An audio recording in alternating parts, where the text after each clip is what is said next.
I'm Andy Erwin, and this is the Storytellers.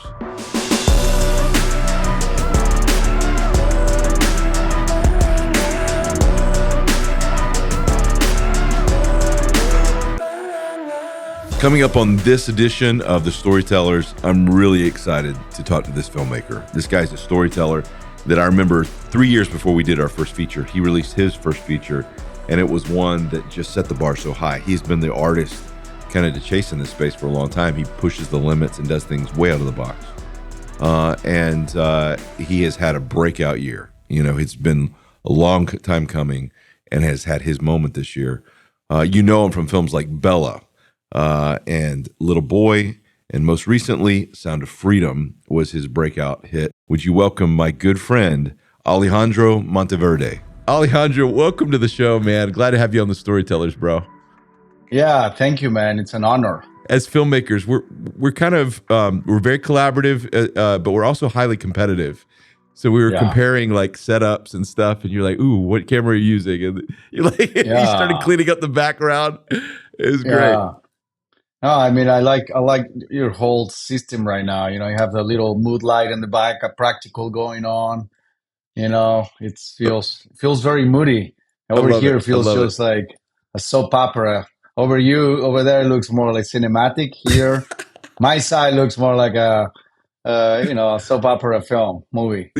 You put all your efforts into your movies. I felt the same way with your films when you came out with the movie Bella, and then we had a movie that was themed similarly around the same time called October Baby, around similar themes of adoption and right to life and a lot of different things. And I saw Bella, and I was like, I just wanted to sit down and quit because I saw it after we had already made October Baby. I was late to the game, and I watched it, and I was like, the level of cinema, like I feel like they're already, you know, just so many laps ahead of us. You guys came into the game with such a defined style. Thank you. Yeah, no, that was I was really young in that film. I had just graduated from film school. Did you go to Texas? You were a Texas grad? Yeah. And you know what is funny about Bella is that is not my style. Huh. It's very crazy. You know, this is how dangerous words are. Uh-huh. When I was in film school, you know, I was pretty much started as a cinematographer. Like I was shooting all my own stuff, and for me, it was all about composition, right? Right. And I started winning a lot of, you know, awards, cinematography awards. Yeah. Like I got sponsored by Panavision and Kodak. Uh-huh. And, you know, I was really excited. I was keep going. And then one day I was at a coffee shop, giving my back to some people were talking, and they were talking about me.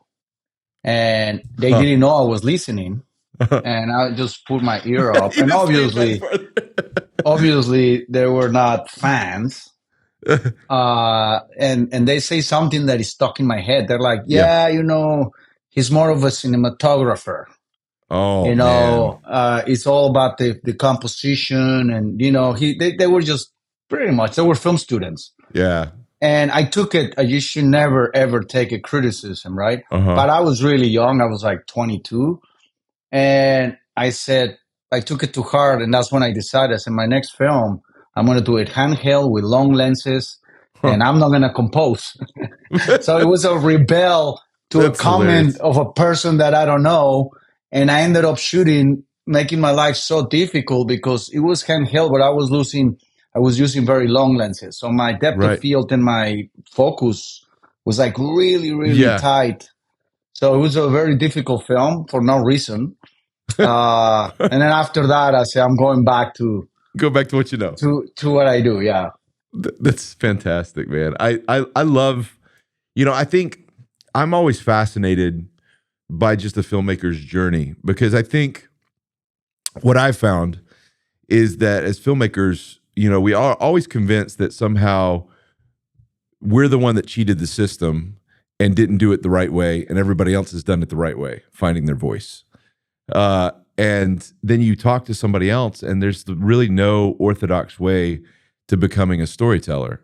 So for you, like, where did you find your voice? Where did you decide, like, I want to be a filmmaker? And how did you, you know, your path was through film school, but like, where did you actually kind of realize these are the kind of stories I tell? No, that's a great question. I didn't know I wanted to be a filmmaker. I didn't Huh. even know. I was so naive that when I used to watch a movie as a kid, I always thought the actors made the movie. So I would say, "Hey, let's go see the new Tom Cruise movie." And in my Well, head, in Tom Tom's Cruise, case, it's true. Yeah. yeah, exactly. But it will be like that. I used to watch a lot of Bruce Lee films, and it was like in Yeah. my head, Bruce Lee was the one making the whole thing. So filmmaking was not in my head. It was not in my. I didn't really care about it or knew about it to care about it, right?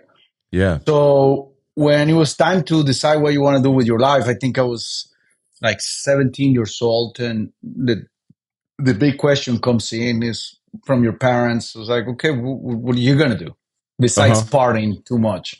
Yeah. Um, and I I I didn't know, but I knew I liked to watch movies, so I thought that I wanted to be an actor. Hmm. So I was like, well, maybe that's what I'm going to be. I'm going to be an actor. And my Huh. parents were like, okay, that's a hobby. What are you going to go to? What are you going to go to school for? That's great. To not make the story, long, I decided to go. I was like, well, if I want to be an actor, in my parents, I have to have a degree. Um, I'm just going to go to film school. And Hmm. that's how it started. I went to film school. And one thing that I did have in my background is I played with toys for a Hmm. very long time. Yeah. It was I my still do. secret. So yes. Uh-huh. Like, Yeah. yeah, so, my Superman didn't fly, he cried and he had Yeah. feelings. And, so I would create all of these It's stories. awesome. And my friends didn't want to play with me. This is when I was 10, 11, they didn't want to play with Uh-huh. me. They're like, come on, man. Like, this guy is going to kill this guy. No, no, no, no. Because their brother, I had this whole backstory. Yeah. And when I went to film school, I realized that it was pretty similar, but instead of toys, I was going to be able to use actors. Huh. So that was when the shift happened. And I remember I did my first short film, and I did consume a lot of cinema. Yeah. So my first short right away opened a lot of the doors. I won a lot of awards, especially Yeah. on cinematography, Yep. and I got sponsored by Panavision. So I started shooting on 35. My first was on That's 16, and then amazing. automatically Panavision started sponsoring every short film I was doing. People thought I was rich in film school because I was Wow. shooting 35, but it was That's just, amazing. I got sponsored from them, from Kodak. And then I just started shooting and continuing to that path. It was all about telling stories through the visual. I always believe that we listen with our eyes. I say, Yeah. what, sound, dialogue is not important, because when you watch a movie, you Hmm. should be able to watch it. I used to watch a lot of foreign films, and sometimes I would not even put the subtitles. And Kurosawa, Tarkovsky, Yeah. Seven Angela, Samurai. Yeah. Theo Angelopoulos. I would just watch their cinema and be mesmerized by the power of the visuals and the camera moves and everything. So that's kind of where I came from. And now the movie that I'm doing right now, Hmm. I don't know if you've seen Cabrini. I want to, like, the trailers look fantastic, and and it comes out this spring, and man, it looks amazing, but I haven't seen it yet. Well, the way I shot Cabrini, I didn't do any coverage. Hmm. Normally Sound of Freedom or other movies, I will cover the film. Just to give you an idea, I was doing 1 to 2 setups a day. And Wow. now in this new movie, but there's not much editing you can do. It's like, Hmm. it's very risky because it's only one way to cut the film. There's no let's explore. There's no more exploration. You shoot, Are you and that's it. serious? Yeah. So That's terrifying, man. if I'm doing a 6-page scene with dialogue, I don't cut. It's all one long, very choreographed What shot that is very, very orchestrated, and that that's that it. There's there's something about that with, with a lot of, I don't know if it's the Latin voices right now, but you have that, with the narrative, you had that, with a lot of different, filmmakers like Alfonso Cuarón does it a lot, did it with Gravity, of these Yeah. long choreographed shots, which Yeah. is terrifying. There's no safety net. Like Yeah. if it gets in and you need to pick it up, it's like, well, it is what it is. Like, how was that? I took it even a step farther. Okay. Because, you can have in the movie one or two very long takes, but when you have, what I did is every scene had to be one take, one shot, one setup. Many takes, but one setup. So you can use, out of the 8, you can use only one. Yeah. And then you can assemble the film, but if you want to make it shorter or longer, you can't. If you want to change the narrative or rewrite a little bit of the story, you can't. If you want to go close up on somebody because the movie needs it, you can't. You make really, bold decisions. Like you have to, you start reading the script and you're like, okay, in this scene, like some of the best performance in Cabrini, actually like incredible performances she gave. She's like this big on the screen, tiny. Wow. And she's doing all of this, and we finish, and she comes, and she's like, "Okay, we're going closer, right? No, we got it." It's like, well, how do you know you don't want to go closer? It's like, well, I don't know, but it's how we envision the film, I always chicken out. Like anytime we do a oneer in our world, I'm always like, we want a oneer with coverage, and it's like, because at the last minute, I'm like, I just want to cover myself just to make sure the oneer doesn't work. But like, what made you stylistically choose that, like for Cabrini? Well, that's a great question. When they send me the script, I first say, I'm not going to make a movie about a nun. There's no way. Like, how can you make a movie about a nun that is entertaining and cinematic? Yeah. But when I read the script really, really was, her story, it's powerful. I mean, it's stories about a woman that happens to be a nun, but it's a universal story. It's like Gandhi. When you watch Gandhi, she doesn't preaches her faith. She acts her faith, which is very different. Her life is a prayer in itself. Sure. Yeah. But she's constantly fighting for those without dignity. And she was a revolutionary. I mean, she built an empire as big as the Rockefellers on her time, where the woman did not have voice. So when I read the script, I said, you know what? I want to make this I want the audience to have a very cinematic experience. Federico Fellini said, one of the main jobs of a director is to break the prejudice that people have over your film. If you say, I'm making a movie on boxing, they're already going to think they're going to see Rocky. You got to break that prejudice. Now, the bigger the prejudice, the bigger you got to break it. So in this case, if I say, well, I have a character that is a nun, it already comes with a baggage. So I say, you know what, I want to shoot this film in a way that is very operatic. And, I've been influenced a lot by Tarkovsky's films. And he goes crazy, man. He choreographs things in such an operatic and theatrical way. Yeah. Like, to give you an example, like right now, imagine we're talking and imagine I'm the actor and the camera is here. Yep. And I am talking to you, right? And I tell, I do all of this way before. Yeah. So I don't explore. This way is you go and you execute. There's no exploration, zero exploration on the set, zero. Yeah. You go and you execute you design the movie for months. It took me like 5 months to design Cabrini. And when you show up, you execute. You can't, it's too late to have second thoughts. You just got, otherwise, then you'll have a Frankenstein. Yeah. So let's say I design a shot, we're talking, but I want to see this guy's face when he says, I'm dying. Yeah. But the camera is here, so it's giving the back to me.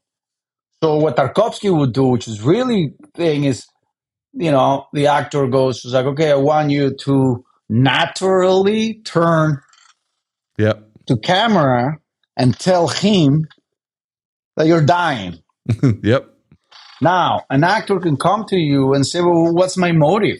Yeah. Why would I turn this way? And the answer is very simple. You can find it. or I can do your job for you. You tell me. And, 99% of the time, the actors are so incredibly talented Yeah, they that figure out they're a like, reason. I'll find it. And man, they take it, you just push an actor a little bit, they take it to the next level.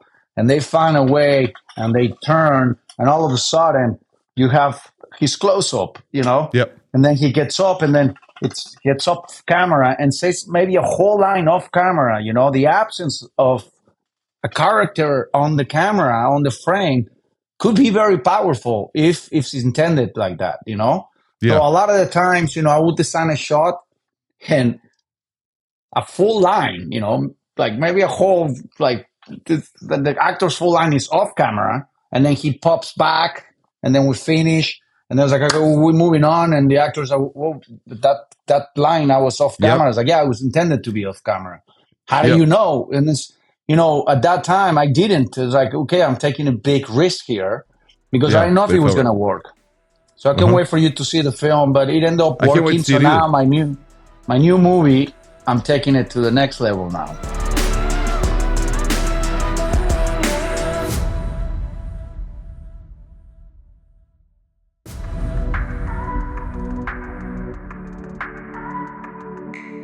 Okay. Now, see, I saw that it was that in development, but it said it was secretive or whatever, and so I was like, I Yeah, don't know what to yeah. expect. So I'm yeah.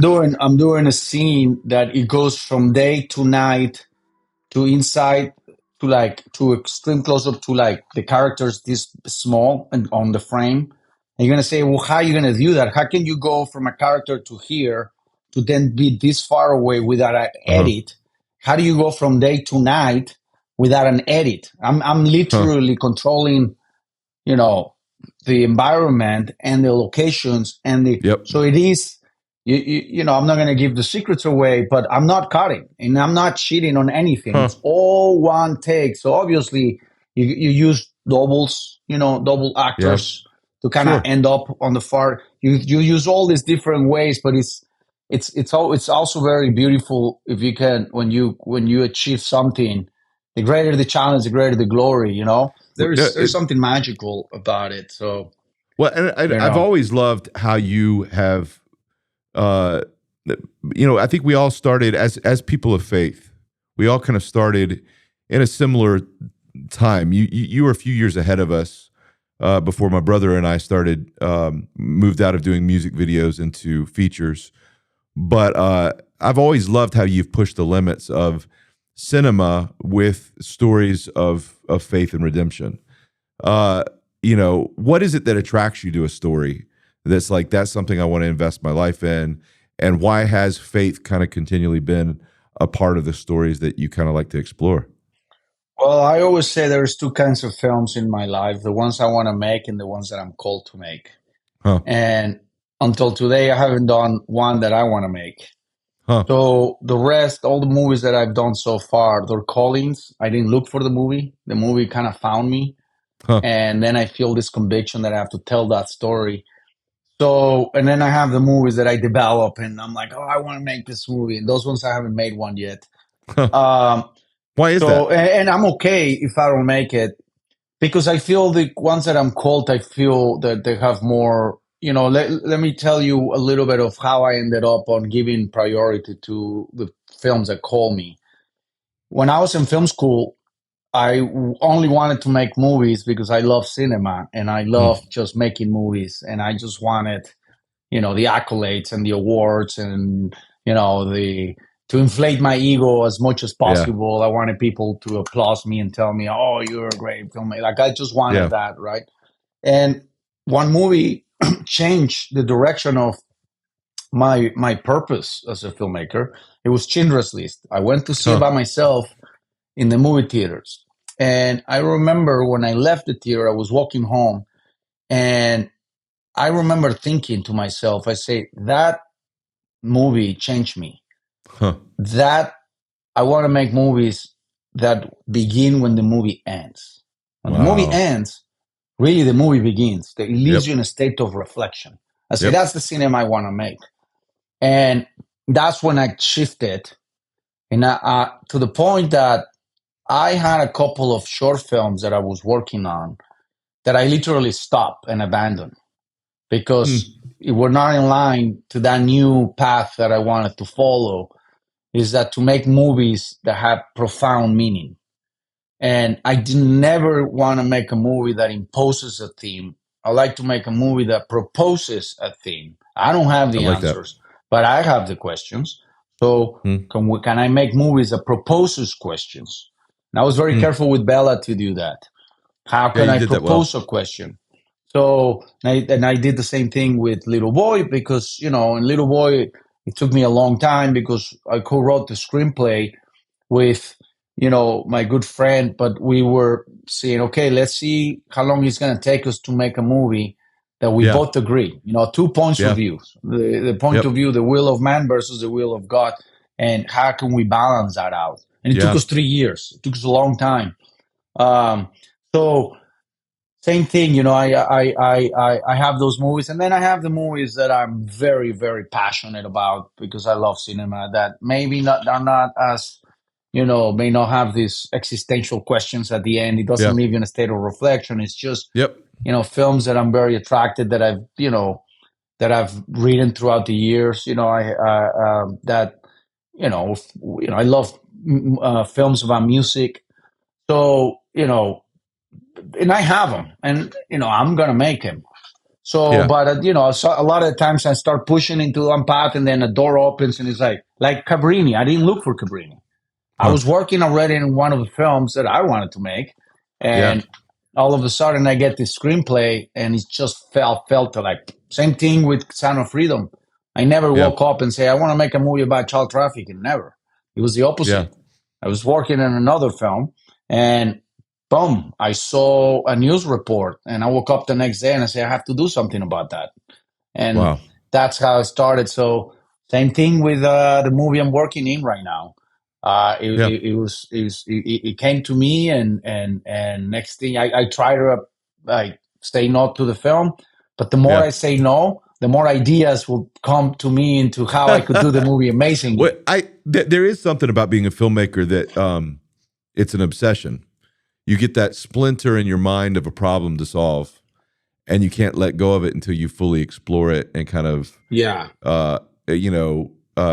you come to terms with whatever that question is, and it's like it just bugs you and annoys you and it yeah, won't go away, and then you just begin to start and creativity is problem solving, and you just start trying to solve the problem, and then eventually it kind of manifested out in the story, and it's like, yeah, very similar to you about the calling versus kind of what you want. It's like, yeah, I have to always justify like how much of my life have I'm exchanging or giving away for this story. For you guys with Sound of Freedom, there was just, by the way, I mean, I haven't got a chance to personally, other than by text, I've texted you, but congratulate you and Eduardo on just seeing that one through and just the amazing, response that got, and the conversations that started.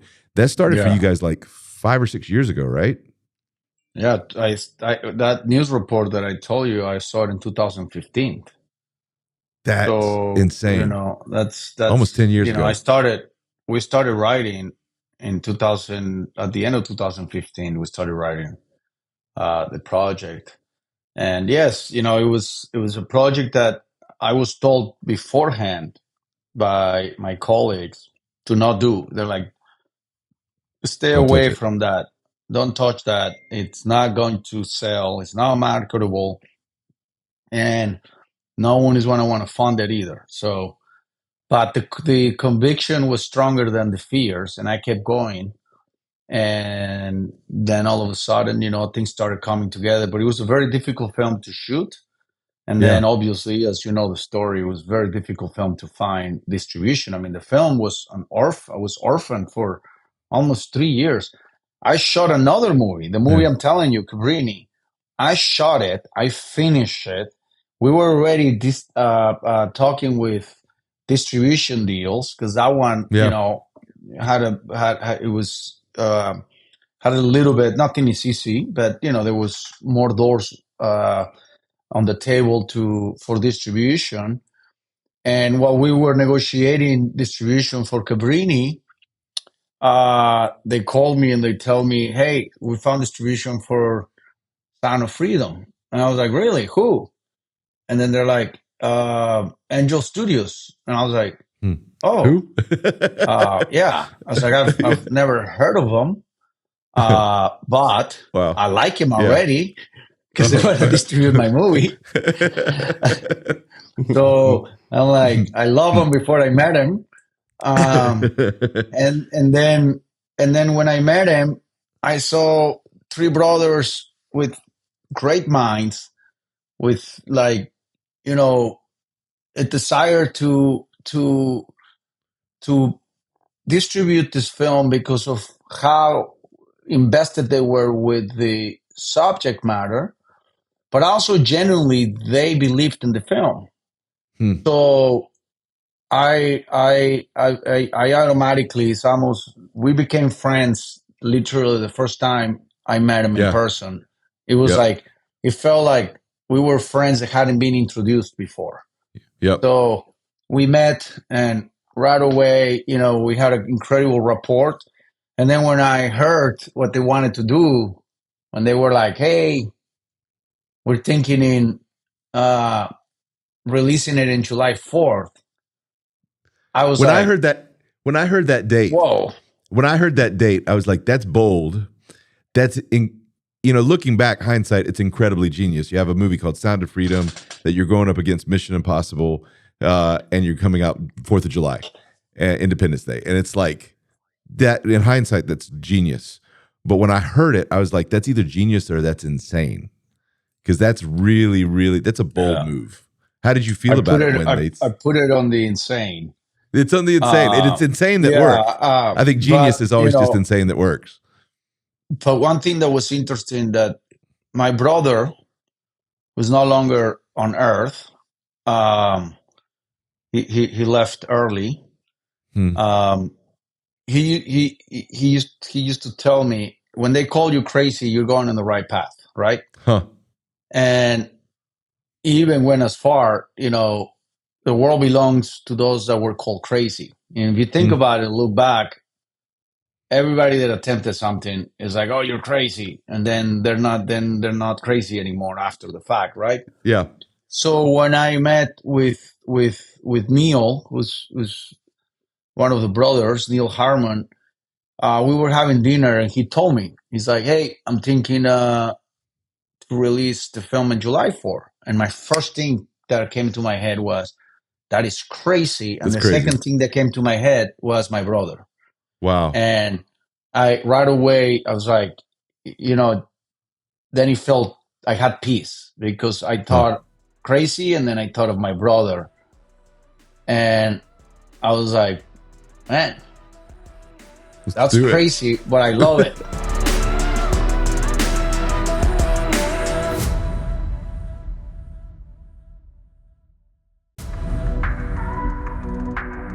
I will be the happiest. Like, I was just like, look, if Sound of Freedom can make 30 or 40 million, 30, I'll be super happy. Yeah. 40. Because your budget was like 5 or 6, right? No, it was closer to 10. That's what I thought. So, okay. Somebody told me 5 or 6. I was like, it's impossible, because that looked too, I was like, there's no way. Yeah. But still 10. Yeah. Like that gives you a. It was, I think it was below the line. It was definitely like 4 or 5. Yeah. And then you had Jim. Yeah. Yeah. And then we had all the other stuff. But it felt like we had $2,000, Yeah. It felt like we had no money. It was very, we shot in 5 cities. So think about the company moves. We're not like driving 20 minutes. It was everybody get on a plane, hotel rooms, blah, blah, blah. So we shot in 5 different cities. And one of those was the jungle. So normally, if you're going to shoot a film like that, you got to have a lot of money. So, because there were massive company moves, like planes and trucks and 10-ton trucks driving overnight. And so you were hoping for $30 million.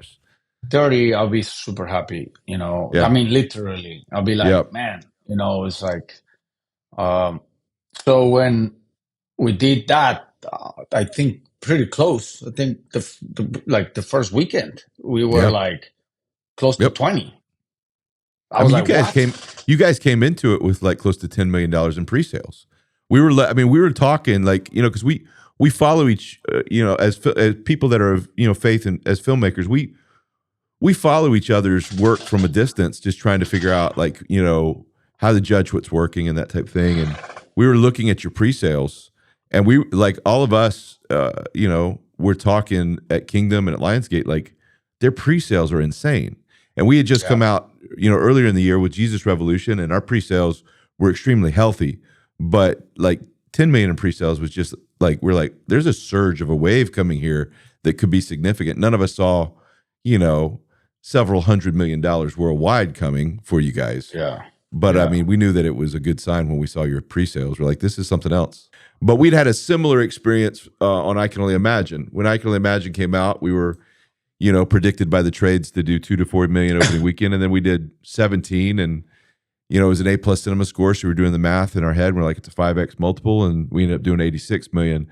And it's Wow. a pretty surreal moment, when a film outperforms, but when it's to that level, and what was your reaction when you and Eduardo were talking, and like, what in the world is happening?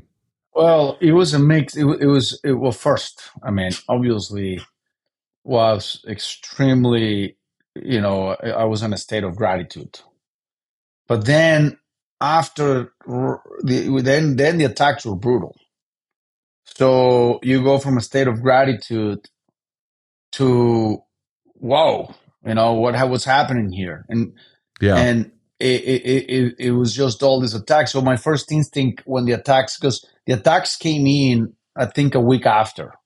Yep. They were not immediate. So the first week Yep. it was like, wow, everybody was excited, and our numbers in Rotten Tomatoes were like on the 80s, 82. Yeah. I think we got to 88 Yeah. fresh tomatoes, and we're like celebrating, and all of a sudden, boom, big punch with these accusations that were completely, they would try to label the film right away in the worst way. And it's very dangerous. To me, the most dangerous thing a human being can do is to label another human being or to Yeah. label a product, because unless you're an expert, Yeah. but let's say right now, somebody labels you right now and they tell Right. me, hey, you're going to do this interview. This guy, it's racist. He hates Mexicans, literally hates Mexicans. Thank God you're doing it through Zoom, because if you weren't there, who knows? He maybe even punch you in the face. I was like, really? Yeah. So they just put you a label that is not true, right? Right. So then I meet you, and automatically, how I'm going to be very defensive, because I'm like, Very whoa, defensive. Yeah. but it's a fake label. It's just like the same thing with anything. It's like if I give you sell you a bottle of water, but it has vodka in it. Yeah.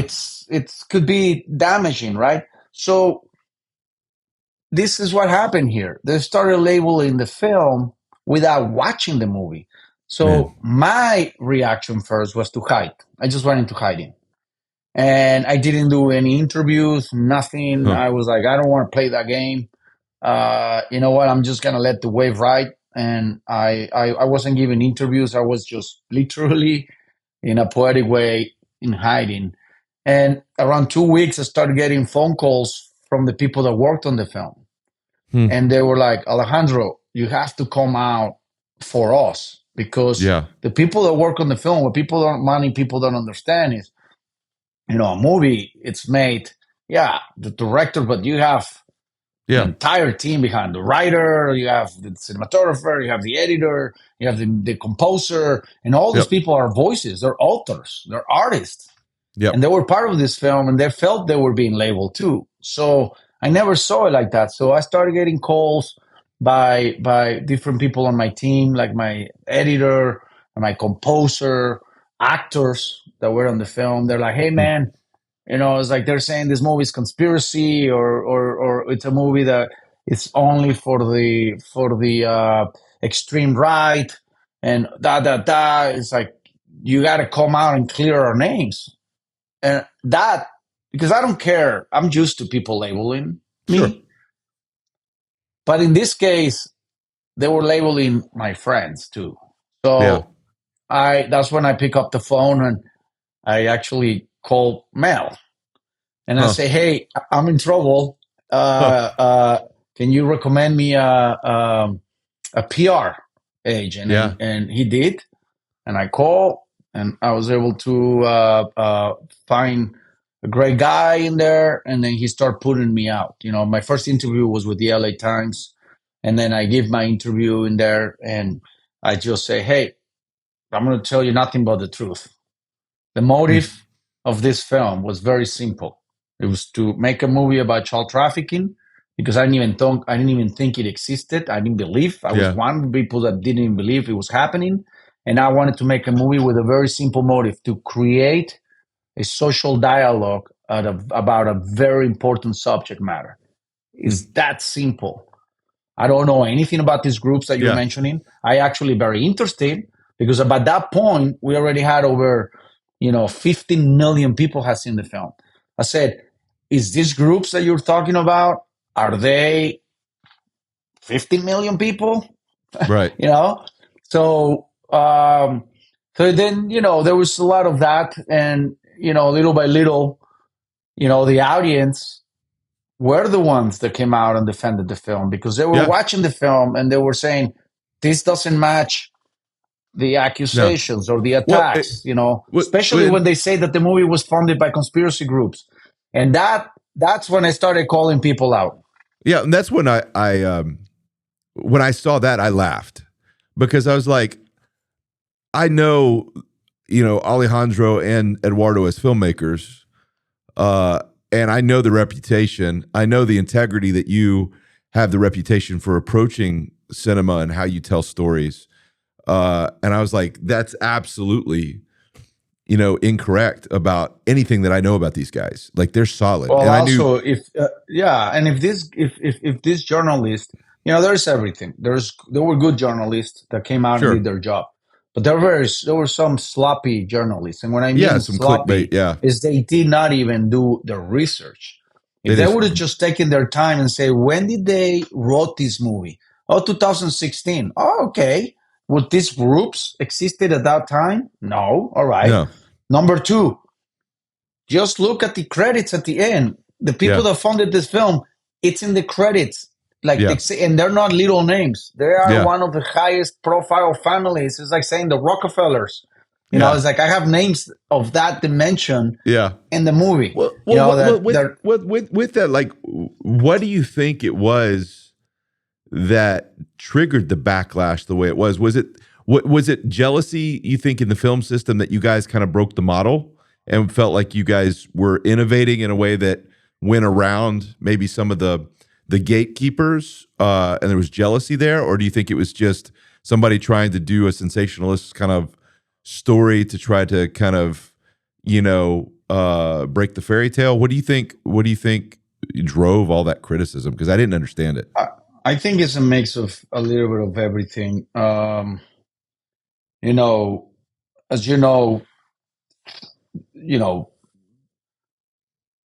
a lot of people, have a very strong opinion. Well, a lot of people, like people in the media, may have a very passionate opinion about some of the actors in the film. There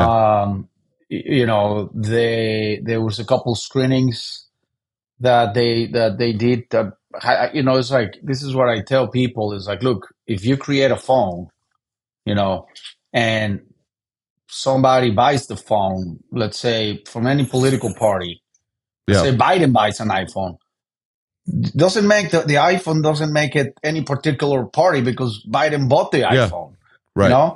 So it's the same thing here. There were some screenings from some very big political figures. I was not part of them, and then all of a sudden, because they saw the movie, then the labels were changing daily. Yeah, because I saw that too. First it was this, and it was like, okay, well, that label is not real. Okay, let's change. Let's give a new one. Yeah. And every day was kind of like a new label because those labels were by the audience were deactivated. Hey, that's not true. So the audience will come out and it's like, hey, that's not true. There's nothing about that conspiracy group. Okay, well, this so and so funded the film. No, it's not true. And it was one after the other, one after the other one. And when the movie went worldwide, every president wanted to see the film because it is a problem that is international and it happens in every country. Absolutely. So, but what happens if that president becomes to one party or another party? Then it's almost like the world is so divided politically that to me is what ended up happening. Is that the movie became, which it shouldn't. I always say human trafficking does not belong to a political party. It's not left or right. It's a human issue. Human problem. Yeah, we have to solve it together. And if we cannot come together on that, we can't. How are we going to come together in other things like homelessness? Is not if you see a homeless on the street, you don't say, "Oh, that's the other party's problem." No, we got to come together. It's a human problem. Child abuse of any type, it is a human problem. So I think they just made it political, and that's when he kind of got in. And we noticed that, it's like, then we did, I didn't do it, but I think NBC or Newsweek, somebody, don't quote me on any of these because I don't read news and I stay away from all of that. Just smart man. But they did some polls into who was watching the movie, and it was very, very amazing. It was like close to 30% were, from, I think, liberals, and 35% was Hispanics, which you can't put them on liberal or conservative. You don't know. They're always fighting for their vote. So we don't know where they are. And the rest was conservative audience. So it was almost like 33 almost. So to be able to say, oh no, this movie was just for this political party was also a mislabel. And then when we went into, I would always say when I was giving the interviews in the US, I would say, well, what happens if we all of a sudden we hit it out of the park in Brazil? These parties and these labels do not exist in Brazil. So then what is that then? And guess what? We were number one in Brazil. So, we were number one in many, many countries. So, it's sad, but like Andre Agassi said, if you can't control it, just let it be. Yeah. So no, I think maybe you did that. I don't know if you say that, by the way. I was confused quote. But I think it brought such a compassion and an issue that as a father, you can't watch that film and not want to stand up and just go fight for those little kids. Yeah. With doing that story, what kind of I think where we're aligned is we love other filmmakers that have that chip on their shoulder, that kind of ability, like you said, to change the perception and to fight the prejudice as to what you think of their voice, their films, their stories. I think as people of faith, we are always fighting that. Like people want to categorize us and put us in a category. How is that chip on your shoulder for the way that you tell your stories and your right to have a voice? How have you kind of come to terms with the kind of filmmaker you are and the kind of stories that really ignite your heart? Well, as you get older, you face your mortality. I'm not saying I'm dying, but I do think that thinking about your mortality, it grounds you to the things that truly matter. So before I used to care a lot about what people thought. I used to hate when people used to say, "Oh, you make movies for the faith-based audience," and there's nothing wrong with the faith-based audience. What is wrong is a label excludes other audiences. So I was like, well, why to say, oh, you make, it's like, if I can reverse that to anybody. It's like, oh, you only make movies for, this particular people. It's like, no, filmmakers make movies for everybody. I don't make movies for one audience. So before I used to take that very, I used to get very upset about it because I was like, all you're doing is excluding all the audience. I made this movie for the faith-based audience. I made this movie for the mainstream audience, and I made all this movie for all the audience in between. That's who I Yep. made the movie for. So by you labeling my film, you're excluding the other audience. And I like to make movies that create conversations. But if it's only going to create a conversations with two people that agree about it, then it's not really like I like to Yeah. create conversations, deep conversations from people that see something from two points of views. We Yeah. need to have those conversations. Absolutely. Those conversations to me are the most important. And I agree. I don't know, for by nature, I have always my whole life surrounded myself with friends that have complete different beliefs, from complete different background religiously, and from complete different backgrounds of lifestyles as well. They're not, I'm very few friends that are filmmakers. Most of my friends, are do completely other things. And I love, because that is the conversations that you can create a meaningful conversation if when you don't see eye to eye on something. Yeah. So I work really hard on my screenplays, on everything, to kind of make something extremely balanced. Normally, if I'm going to co-write with somebody, I try to co-write with somebody that sees life completely different, so we see it from an objective point of view. We do And too. We call it benevolent skeptics. I love working with benevolent skeptics. Somebody that they bring a decent amount of skepticism to the what I want to explore, and that there's something really honest, because when they can find a place where they believe what you're trying to say, there's just an interesting, fresh, not propaganda point of view, when you have that point of view. So I love the skeptical point of view, somebody that's the opposite. I think it makes it really fresh. I totally agree. Yeah, and but now at this point, I really don't care anymore. I just care about creating the best art I can and continue to raise the bar and continue. I'm a student until death. Right now, I'm studying. I'm continue to study. All the different filmmakers. Like right now, I'm trying. I'm always kind of go back depending on the film I'm working on. Right now, I'm consuming a lot of films from Theo Angelopoulos, which is a master. Yeah. And the way there's a film that I just saw called The Landscape in the Mist, and is literally the whole film is shot on cloudy days. So he will come out, and if it wasn't cloudy, he's like, "We're not shooting today." So, but then when you watch the movie, it does little by little. Because for me, the text is the easy part. Yeah. I'm always working on the subtext. Yeah. The text is easy. It's you just say it. The subtext, it's where the power and the gold is. And that is where the great masters worked really, really hard. And they created this, kind of cinema, which is almost contemplative.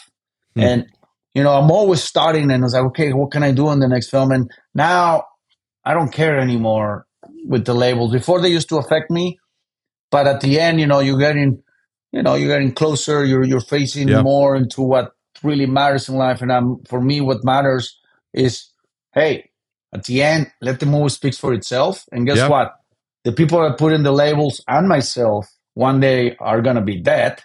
And these movies will speak for themselves. And those labels will be destroyed by nature. Eventually somebody's going to, drink and say, oh, this was labeled as vodka. It's water, guys. So that's that's how I started my career. Bella, it's a perfect example. I made the film. It won the Toronto Film Festival for the People's Choice Award, which is just one award. And I was getting all this beautiful attention, and all of a sudden, I think it was the Washington Post labels the film the answer, Bella, the answer to the pro-life movement, and boom. So it was crazy how one little article, because everybody that has seen the film, no one had labeled. Everybody just saw the film as a very balanced movie. And they labeled it after I won Toronto. And after that, then people were confused. It's like, is your movie, like, what is it? I said, watch it and you tell me. Why do you care so much what the neighbor thinks? Why don't you see something and what do you think? That's what I'm more Yeah. interested on. It's you tell me what it is. What is it for you? We're paying too much attention to other people's opinions. That the other day I was in Amsterdam doing the press release, and there's a journalist, and he goes like, "Hey, I heard your movie promotes putting GPS chips on children," and I was like, hmm. I was like, I "Have don't you?" remember that scene. I know. I said, "Have you watched the movie?" And she's like, "No." I said, "Well, watch the movie and you will regret it that you asked me that question." So it's just that's the dangers, of collective thinking. Collective thinking is dangerous. It's almost tribal. I tell my children, I have 3 kids, and I say, hey, be careful when you're in a room and you agree with everybody in the room. That's collective thinking, and you should think for yourself. I love If that. I tell you this is a toothbrush, Mm-hmm. and everybody, let's say that 1,000 people say this is a toothbrush, and you're the only one that may not agree that it's a toothbrush. You should really say, Yeah. even if you become the most unpopular person in the room. Yeah. And I just believe that we should. I celebrate that. I Yeah. celebrate. I respect Yeah. Critical thinking. people's opinions, Yeah. and I respect a lot. Like there was some critics of Sound of Freedom that not necessarily liked the movie, but they were very fair. They were Yeah. like, I can "Hey, take fair I criticism. personally didn't like the movie, but it's not this, it's not that, it's not what they're saying," Yeah. and I respect that. I don't care if people that doesn't offend me if they like it or not. Yeah. What bothers me is when they label it incorrectly. That's Yeah. what I don't think it's fair. Mainly when it's a massive. When they go straight to Um, debating rather than grading it on its own merits, and they debate things that aren't true. I totally agree. For you, yeah, like I'm very intrigued by the way what movies are on your I want to make list. I'm very intrigued by some of the things that are going on in your head as far as the things you want to make. But I know that you're secretive about that type stuff. For you, like, I love you're a student of cinema. You're a student of high art and film. Do you have a go-to guilty pleasure film that's a fun movie that you just like it just because it's fun? there's two kinds of movies. That's a great question because there's two kinds of movies. The movies that I study, Yeah, and those are my go-to. Like anytime I need to get inspired, I yeah, have a list of directors that I just go and I study their cinema, and I study pieces, and I watch the same movie over and over and over, and I dissect it, and then I go and I buy books into an interview that the director gave when he yeah. was doing that No, movie, and I want totally. to know why he did that. So that's one kind of movie.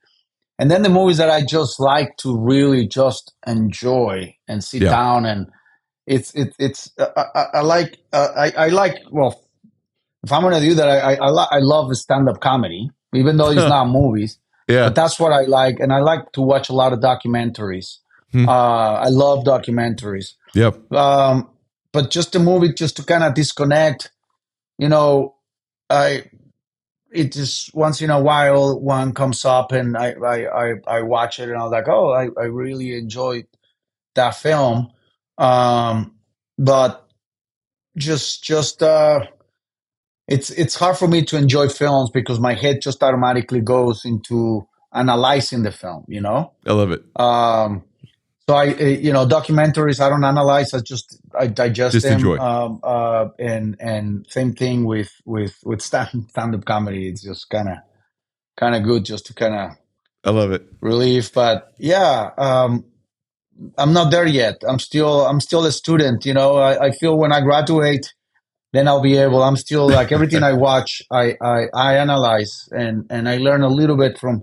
I believe Yeah. you can learn a little bit even from every movie, even the bad ones. When I Yeah. even even if I watch a movie that is bad, I continue to watch it just because I'm like, well, there's gonna be something there that I Point of am gonna view or get. a moment. Yeah, Absolutely. yeah. Well, There'll be a moment or something that is interesting. Alejandro, great fans of yours for more than just the past year. We've, from the beginning, you've been, as far as in our space, the artist to chase, because what you and Eduardo do is true cinema, and the fact that you're able to do that and pick subjects that are thought-provoking, that matter, that include faith, you continue to kind of push the bar. So to get a chance to just kind of explore your process, how you think, how you analyze and break things down, it's a treat for me.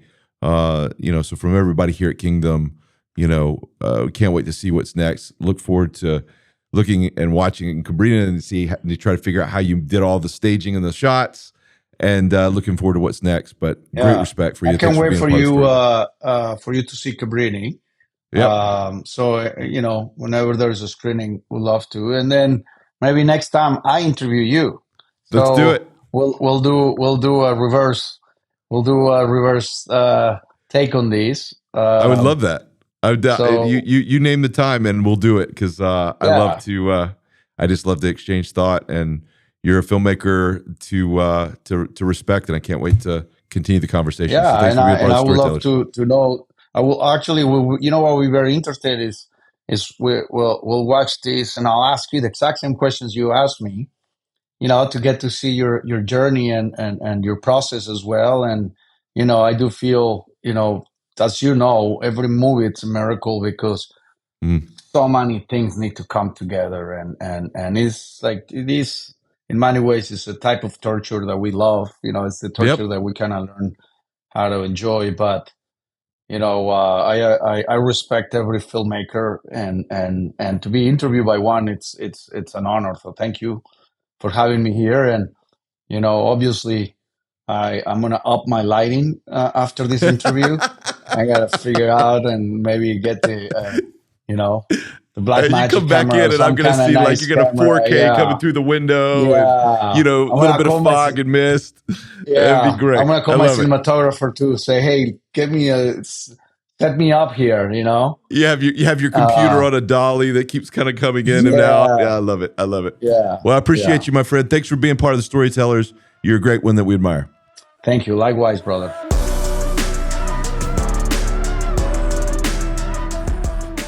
I want to thank Alejandro for being on the show. I think that the thing that I take away from it, that I appreciate the most from Alejandro, is the idea of it being a conversation. It's not about pushing people to a certain conclusion. It's about asking the right questions. And I think his films do that. And sometimes that ruffles some feathers. But I think he's okay with that. And the idea of just label me what you want, forget the labels. I just let my films speak for themselves and ask the right questions. I think there's a lot of courage in that. So I just applaud him. He's an incredible filmmaker, and it's a treat to have him on the show. So that is our show for today. Thank you for listening. The Storytellers is a Kingdom Story Company production. It is produced by Nick Carey, with production assistance from Ben and Justin Bailey, and creative assistance from Jaron Weatherly and Beecher Proch. Our executive producers are Kevin Downs and Brandon Gregory. Social media for the show is run by the Troops and Allies team, and our music is Twisted Rooster by Tommy Prophet. Special thanks to our entire team at Kingdom Story Company. To make sure that you never miss out on any of our exciting guests, subscribe to the Storytellers for free on YouTube at Kingdom Story Company or wherever you listen to podcasts. For exclusive first looks at our upcoming films, behind-the-scenes content, and invitations to advanced screenings, join the conversation as a Kingdom Insider at KingdomStoryCompany.com and follow us at Kingdom Story Company across all platforms. As always, thanks for joining Andrew Erwin and his friends on The Storytellers.